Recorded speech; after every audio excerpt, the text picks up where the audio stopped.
from the crypt.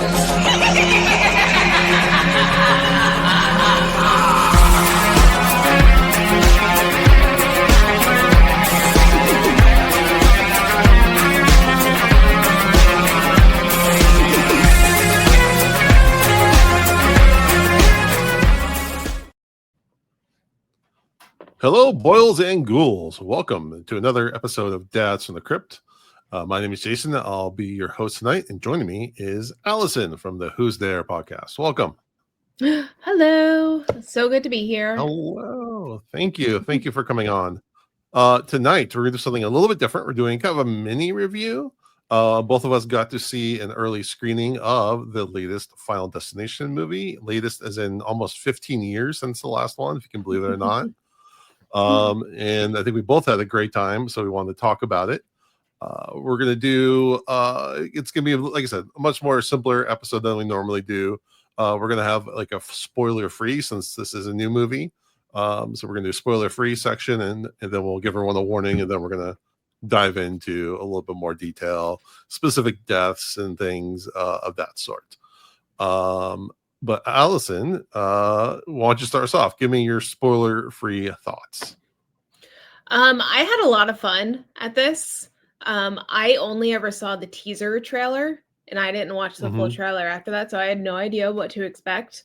And I like that they started us way back in time, and you knew that just going up, there was going to be something was gonna crash down. The opening scene was just epic. Like, my screening was just like applauding, and I had a really good time the entire time. I felt like the characters, while they were trying to figure out what was going to try to kill them, were talking like all horror fans do after seeing Final Destination. So that was very meta. So I really enjoyed it. Yeah, my crowd was really into this. Like you said, they were clapping, they were laughing at the right times. The big opening disaster is fantastic. A lot of it was done practically. I mean, definitely like the backgrounds and stuff are very CGI. But you can see where the practical stuff is. And then we'll talk about that more in a minute. I thought this was obviously they brought the gore, which is like the hallmark of Final Destination movies. I'm trying to remember. This might be the first one I've actually seen in the theater. I usually just waited for a video, but like just because I just wasn't that I like appreciated the Rube Goldberg of it all, and I don't think it was really until like I saw the second one was played on cable a bunch, and that's when I first kind of got into them, and then I kind of went back and rewatched a lot of them. But seeing this in the theater was really fun. It was just like very like in your face, being like kind of with a crowd reaction is because they're all almost a little bit more dark comedies in a way. So it was very gory, very bombastic. I thought this was very funny. I don't know if your crowd was laughing a lot, but we were. Yeah, there were a lot of great bits and jokes, like some very funny visual stuff, some like plot revelations that were very well done. Yes. Yeah, again, we'll get to those. I'm not going to spoil anything. And also a lot of heart actually was in this movie. I thought because it's centered around the family. So you could tell, because a lot of the other ones are like a group of friends or a group of strangers who like they care about, but they also like are a little bit more selfish in what they're doing, trying to save themselves. Where this one, you have the family kind of trying to save itself, and it made them care about each other, I think, a little bit more. They already had connections that were already kind of built in. It was kind of cool as the movie explored the different dynamics between different characters. Yeah, I definitely agree with that. That's a great point. Yeah. So there's a lot of heart, and then we can at least mention that Tony Todd is in this because it's in the advertising. In that scene, I was on the verge of tears. Just how they played that scene was so well done. And at my screening, they had two of the stars and two of the producers. And the original creator of the series did a relatively short Q&A. And they basically said that when Tony filmed that scene, they knew that, he was sick. and he was like within the next couple, maybe within a year or so. They didn't say exactly. They knew he wasn't going to be around for too long, so they kind of said, do your part with the script, but then do some takes, just saying whatever you want to the audience as your character, as your kind of like your closing salvo to the audience. And you can't tell like he went with that. I mean, that's what actor doesn't want, I mean, no one wants to be in a situation, but like to be given that kind of trust by the creative team, and like, this could be one of your last performances. What do you want after this long iconic career? What do you want to say to the audience? Yeah. And I thought that was like really well handled, and like we cheered after the scene. Oh yeah. We did too. I mean, that scene alone, if nothing else, just paying respect for that scene is worth the price of admission. Oh yeah. On top of that, again, you get all the other fun stuff. And like the producers talked about how after the last Final Destination movie, which I think was 2011, if I don't have my that sounds right. 2010, 2011. So they said, okay, we've kind of ran through all the stuff we have.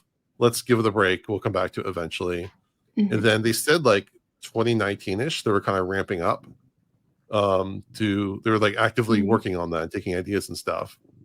And then of course COVID hit, which kind of shut things down. And then the writer strikes hit. So like, but the blessing in disguise is that gave them the time to kind of refine the ideas and refine the script and everything. So it's one of those things where I think it's really benefits from that. Kind of like with Saw X.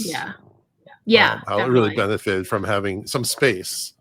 Well, they're not like, because it used to be Saw every year. We get a Final Destination. Happens every year, but within 2 years of each other. Yeah. And they're so busy just on putting the track in front of the train while the train is moving to meet your release dates.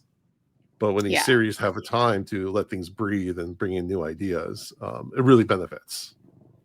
Yeah, I agree. I saw the first 2 Final Destination movies in theaters, and then for some reason I just stopped going and I didn't go for 3, 4, or 5, which I really regret not going for 5 because the end of 5 is so great. But oh well. I'm so jealous that you had Jeffrey at your Q&A. I've never met him, but he was like one of my first guests on my podcast. So. Oh really? He's the one who wrote like the original spec script.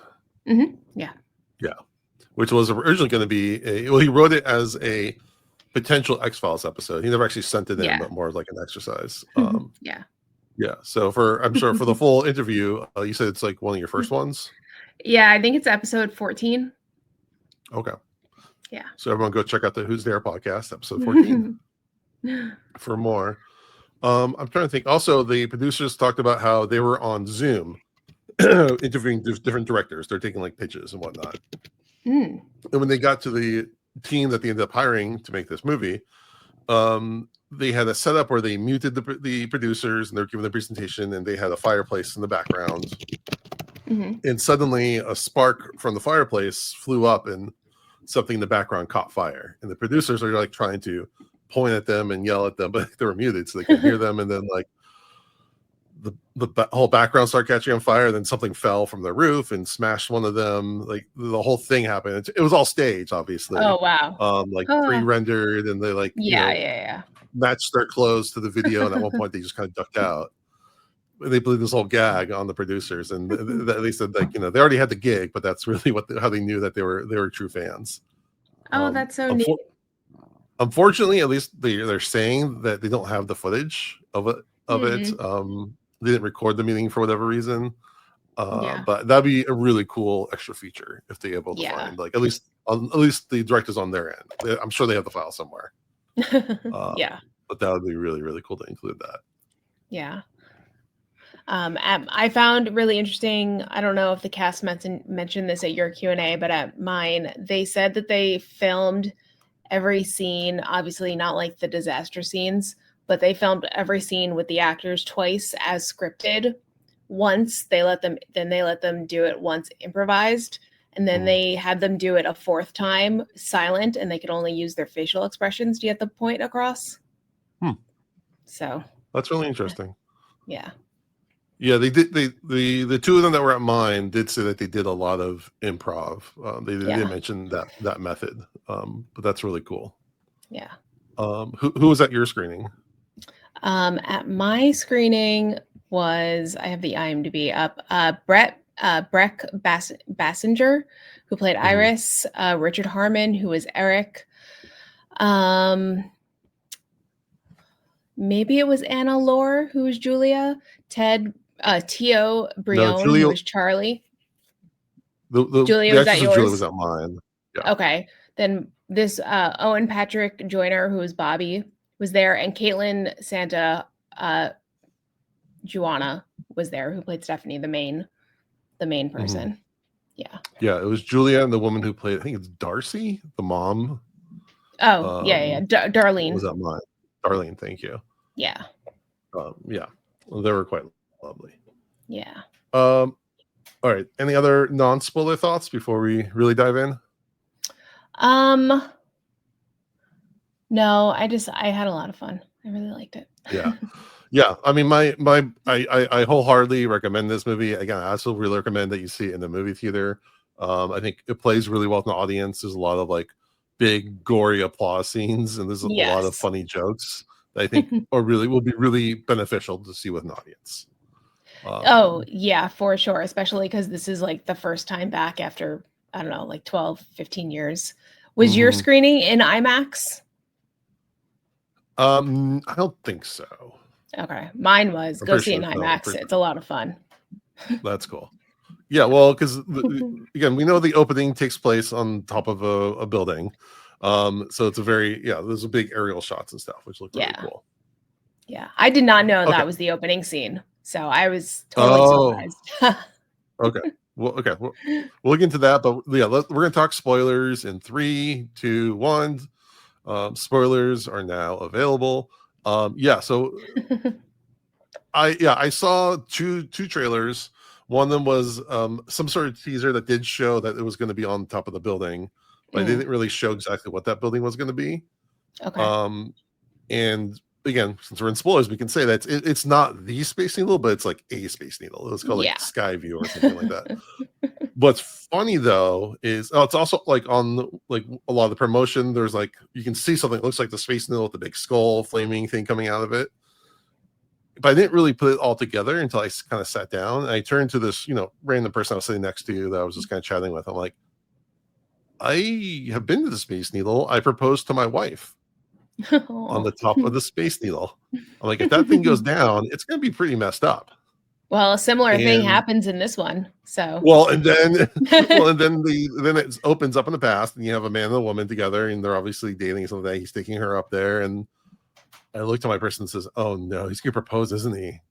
And then he freaking does, and then the whole thing comes down. I was like, "Oh my god!" But it's not the Space Needle, so you're fine. The not Space Needle. Yes. Well, because at first I didn't catch that it wasn't called the Space Needle. So I'm like, wow, can they do that with it? I guess you can do in disaster movies, you can do that, use like actual places, but they were very intentional not to call it the Space Needle. Yeah, I was trying to figure out where the location of it was. I think they were somewhere in like upstate New York. Because I saw, I mean, it's kind of like Saw, where it's like, industrial city or whatever. Yeah. I mean, it's all shot in like Vancouver, Canada. Because again, as someone who's been in the space, I know it's like in the middle of a downtown area, so it doesn't look at all like where they were kind of dropping off and everything. Well, I mean, the first two movies, those are on Long Island, so we know where those are. They're aware? They're on Long Island. The big crash takes place on the LIE and the Long Island Expressway, and the first one is the plane is leaving out of JFK. So. Oh, okay. It's been a while, so I didn't remember those details. But yeah, so that whole opening, disaster is really well done. You can tell that all the real fire effects they're using. I didn't know if it was real or not, but a lot of it was real. Especially No, I know at one point, a woman catches on fire, an older woman, and supposedly that's like the longest fire stunt done by a woman stunt actor. Oh, cool. It's like set some sort of record, especially for her age. Yeah. Yeah, I was like, That's I love a interesting. good fire stunt.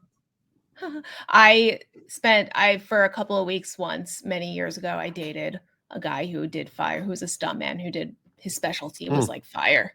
So he would always point that shit out in movies. That's cool. And then there's so many great beats in that. I love when the elevator comes down and splits that guy in half. That was like the first big like, oh my gosh moment for my audience. Like that's when I knew that we were in good hands. Yeah, and I don't know if you were given a postcard with a penny on it at your screening. Yeah, as soon as I saw that, I was like, well, somebody's gonna throw a penny off the top of the not Space Needle. So, and it was that little kid who, when he got smashed by the piano, we were cheering. Oh yes, everyone cheered. And then like there's that great little bit to cap off that scene where a woman is like, who just got engaged, her ring is like she's hanging off the thing, and like her ring is like caught in the nail, and her finger like degloves. Yeah. We were like all like, oh yeah. Great effect again by the Todd Masters effects company. Yeah.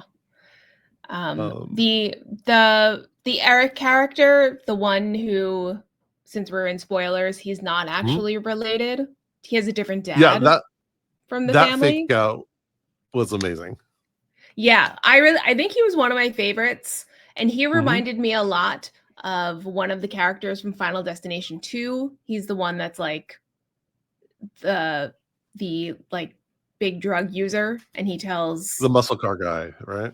Yeah. He kind of reminded me of him because he was also kind of had like a sweetheart, because I remember he told one like Devon Sawa, like, please, if I die, go remove all my drug paraphernalia so my mom doesn't find it. Right. In his porn stash. Yeah. So the character's name was Eric, right? Yeah. Yeah, that actor was really, really funny. He drew a lot of humor. And then the other big ad that they ran was actually the tattoo parlor scene. Edited down a little bit. And I love the fact that the big like scene that they show us and kind of tease us with doesn't turn out to be a death scene. I know. Yeah, that's a good point. I didn't actually put that together. But we all think it was, even in the theater. We all think it's going to be him dying. Well, I thought it was weird because usually they show like a money shot of the death. They don't usually cut away. So I thought it was weird, and I thought they were setting us up for like they're going to walk in somewhere and he's going to be like ripped to pieces or something like that. Like give us a shock there, or they're going to do like The Ring where they like flash quickly to a death scene. But then it leads up to this really cool sequence where he just shows up and everyone's like, "Oh, we thought you were dead." And he's like, "No." So again, for those that have seen it, that it's following the bloodline, the birth order of everybody. And the characters are walking on the street, and the main character who like Red, who is trying to put together the death signs and stuff. She like predicts this like really random sequence of events, and like where the guy's gonna kick the soccer ball and the wind thing is gonna Yeah. And everyone's like, "Oh, that's ridiculous." But then you see it start to happen in the background, but to the sister. Yeah. Which was a really funny, like it happened so quickly, but it's all in the background.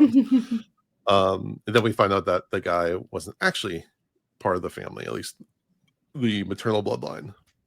Yeah. So that part, again, we were just like out of our seats in shock on that one. So, really well done. It was a lot of fun. And he had he ended up having an amazing death. Which I thought was funny that he had died because I don't know, death was just like, I'll just take him anyways.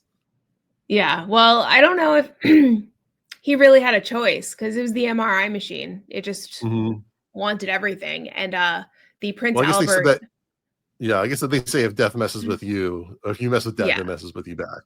Yeah. But oh my God. Yeah. So in the Q&A, no, he said at the Q&A, he was like, that was my idea. I wanted to have the Prince Albert piercing because a guy who would have both of his nipples pierced wouldn't just stop there.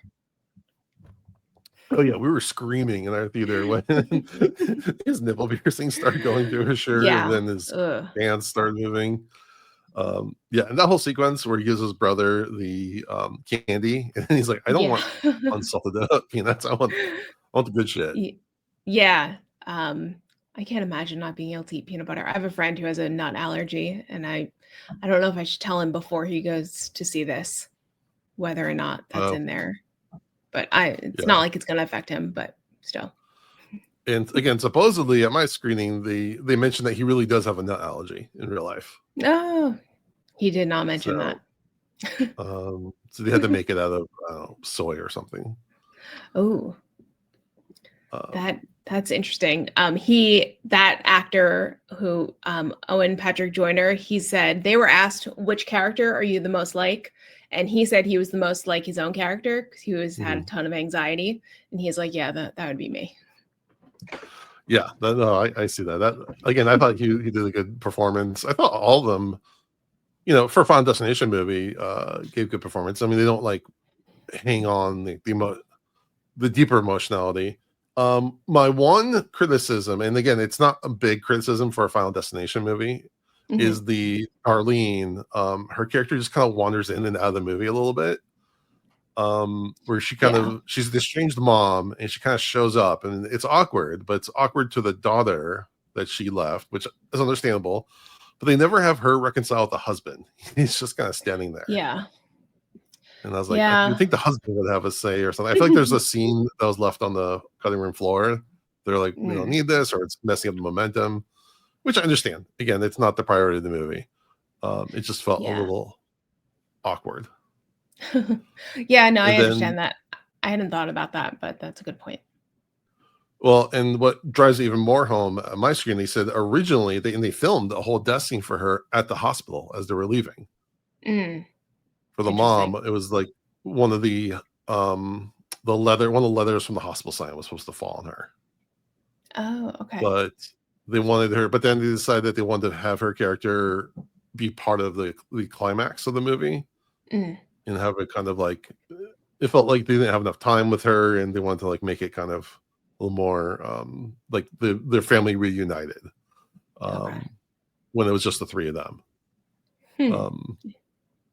So yeah, I do think that's probably a change for the better. I agree with that. But again, as far as we don't go into these things necessarily for these like relationship dramas and stuff. No, you go to see how people are going to be killed. Yeah, but again, but they did do an above average job with the relationships in this one, I thought. Yeah. They really kind of solidified everything together. And then of course the big finale where it turns out they didn't actually ward off death's curse, and the train goes after them, and then we get the log trucks coming back.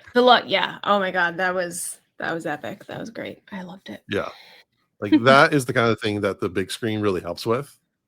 You get those big logs flying like and just running over characters.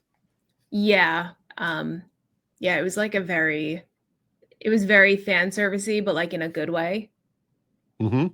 So yeah, because I think that log scene is definitely like one of the biggest legacies of the series. So it was a fun little homage without calling attention to itself. It earned that at the end. Yeah. I was wondering whether or not Devon Sawa was gonna have like a cameo somewhere. Yeah, but that's okay. I was wondering about that too. If he would have something to fill in, I did like. Again, we're talking spoilers. How they had Tony Todd's character tie back in. With the opening of this movie, where he was a child that witnessed everything. So again, I really like that.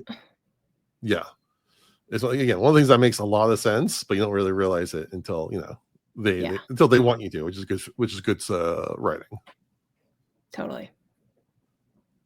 What else do we have to say? Yeah, the tattoo shop scene was great. Like again, for a non-death scene. What about the picnic? Like the first scene, the first anticipated death scene where the piece of glass gets into the ice, that they drew that out so much. Yes, I know. And then and I was like, oh, they're jumping on the trampoline with a rake. No one can see the rake. And then finally someone's like, oh, there's a rake down there. Yeah. And it's a good like Chekhov's gun kind of thing where like, there's a piece of glass, it's gonna have something to do with something.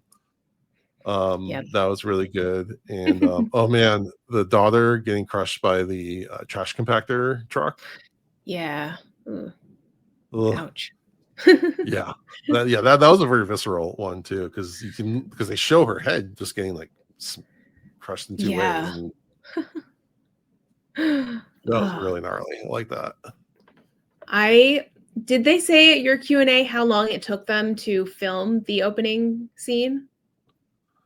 I don't remember. So basically, they did that on like what they call, the volume, where it's like all LED stuff around it.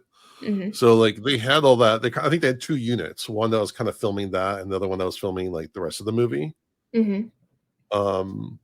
Or I think they're switching back and forth, because the actors in mine who were in the present day timeline, they were saying like, we knew they were filming something big over there, but we didn't know what.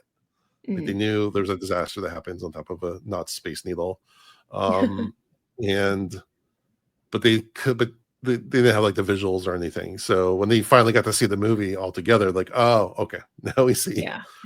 what that loud noise was. Oh, But nice. I really love to like take a stopwatch and take a look at each movie and see how long the opening sequence is for. Yeah, this one felt Um, really long. in a good way, yeah. Yeah.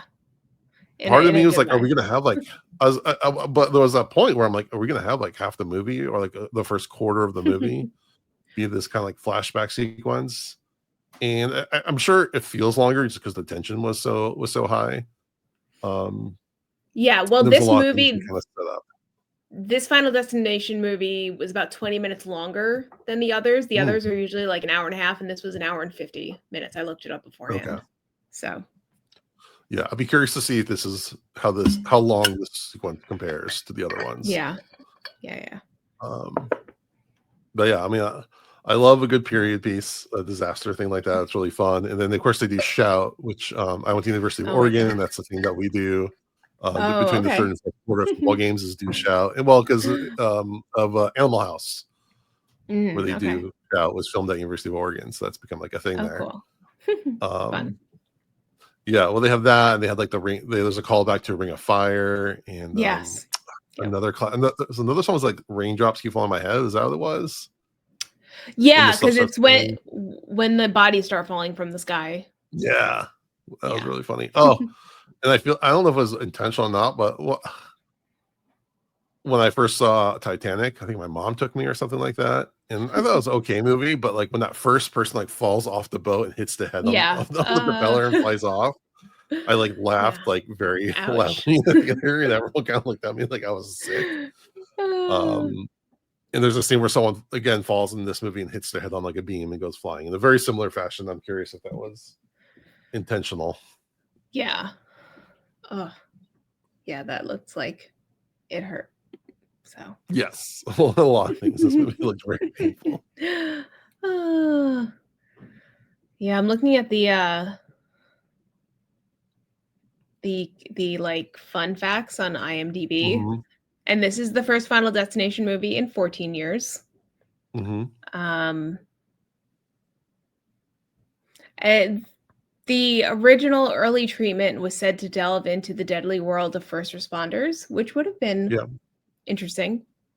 Yeah. a little bit interesting. One of the things the producers did talk about how it was they like to look in mundane things and see how they can make them deadly. So I feel like that angle might Yeah. be a little bit like I understand the setting and the life and death that's happening around them, but like they said that at one point where there's gonna be sequence in like a supermarket and see like figure out ways to have someone die like in a very regular place that we all go to. Yeah. And one, this is something that Tio, who played the brother, mentioned at our Q&A, was that he played Devon Sawa's son in Chucky, so he knew Devon going into this. That's cool. Yeah. All right, well, before we close out, what was your favorite death? I think the opening scene is my favorite because it's the one that I remember the most. Okay, I'm just saying for one, let's do one singular. I'm